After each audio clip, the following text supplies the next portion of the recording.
Assalamualaikum warahmatullahi wabarakatuh. Perkenalkan, nama saya Nasdeli Saninda dengan NIM P37326119006. Kali ini saya akan membahas mengenai patofisiologi gagal jantung kanan dan gagal jantung kiri serta perbedaannya dengan systolic heart failure dan diastolic heart failure. Jadi untuk patofisiologi gagal jantung kanan, itu penderita mengalami adanya abnormalitas pada ventrikel kanan, yaitu berupa stenosis catopulmonalis dan juga hipertensi pulmonal yang menyebabkan terjadinya kongesti vena sistemik, artinya penderita mengalami gangguan aliran darah di seluruh tubuh. Karena gangguan tersebut, penderita akan mengalami adanya bendungan-bendungan atau dorongan aliran darah yang miskin oksigen dari seluruh tubuh itu mengalami gangguan, sehingga jantung juga mengalami penurunan kontraktilitasnya. Jadi karena kontraktilitas itu menurun juga, akhirnya aliran darah yang harusnya terkirim secara utuh malah tersisa atau tertinggal di beberapa regio tubuh yang terutama itu paling jauh dari jantung seperti kaki. Jadi biasanya penderita dengan gagal jantung kanan itu mengalami pembengkakan di bagian kakinya. Namun ada juga yang mengalami pembengkakan di bagian perut juga. Nah, makanya di situ mengalami adanya aliran yang harusnya masuk ke ventrikel kanan itu balik ke paru-paru di situ. Gejala yang paling signifikan pada gagal jantung kanan itu adalah perdarahan, edema, pelebaran vena di bagian leher dan juga anoreksia. Sedangkan untuk patofisiologi gagal jantung kiri, yaitu penderita akan mengalami ventrikel kirinya itu terjadi kelebihan beban sehingga melemah. Nah, makanya penderita itu akan mengalami dyspnea dan ortopnea atau sesak nafas karena kongesti paru. Kondisi ini terjadi karena ventrikel kiri si penderita itu tidak mampu untuk memompa darah yang kaya oksigen itu ke seluruh tubuh. Nah, darah yang sudah kaya akan oksigen itu akan menumpuk di pembuluh darah paru-paru. Penumpukan pembuluh darah paru-paru itu akan menyebabkan penderita akan kekurangan oksigen sehingga penderita akan merasakan sesak nafas dan batuk-batuk.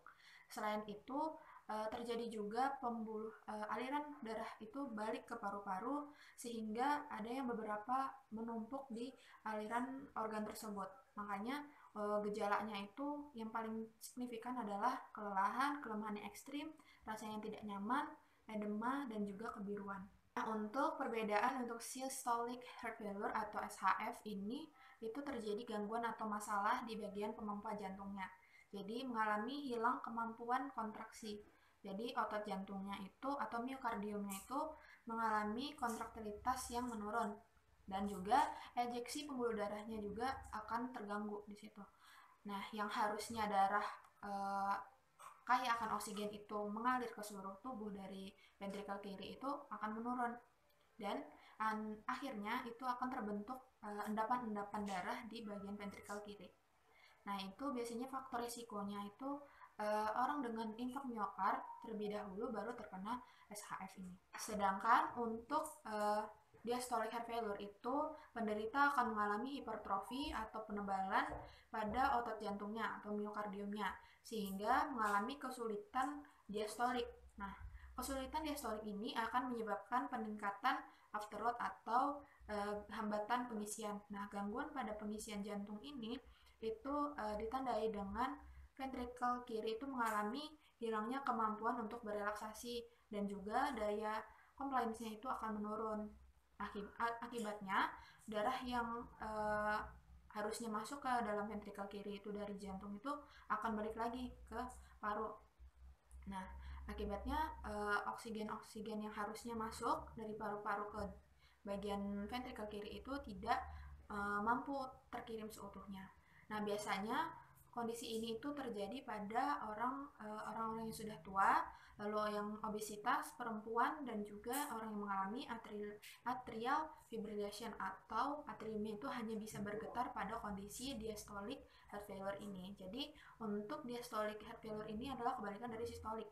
Namun antara sistolik dan diastolik itu bekerja saling bersama-sama. Jadi dia sistolik itu berkontraksi, diastolik akan merelaksasinya. Jadi untuk bagian DHF ini, bagian ventrikel kiri itu tidak mampu untuk berelaksasi karena bagian otot jantungnya itu menebal dan juga mungkin bisa mengeras itu tadi. Terima kasih. Wassalamualaikum warahmatullahi wabarakatuh.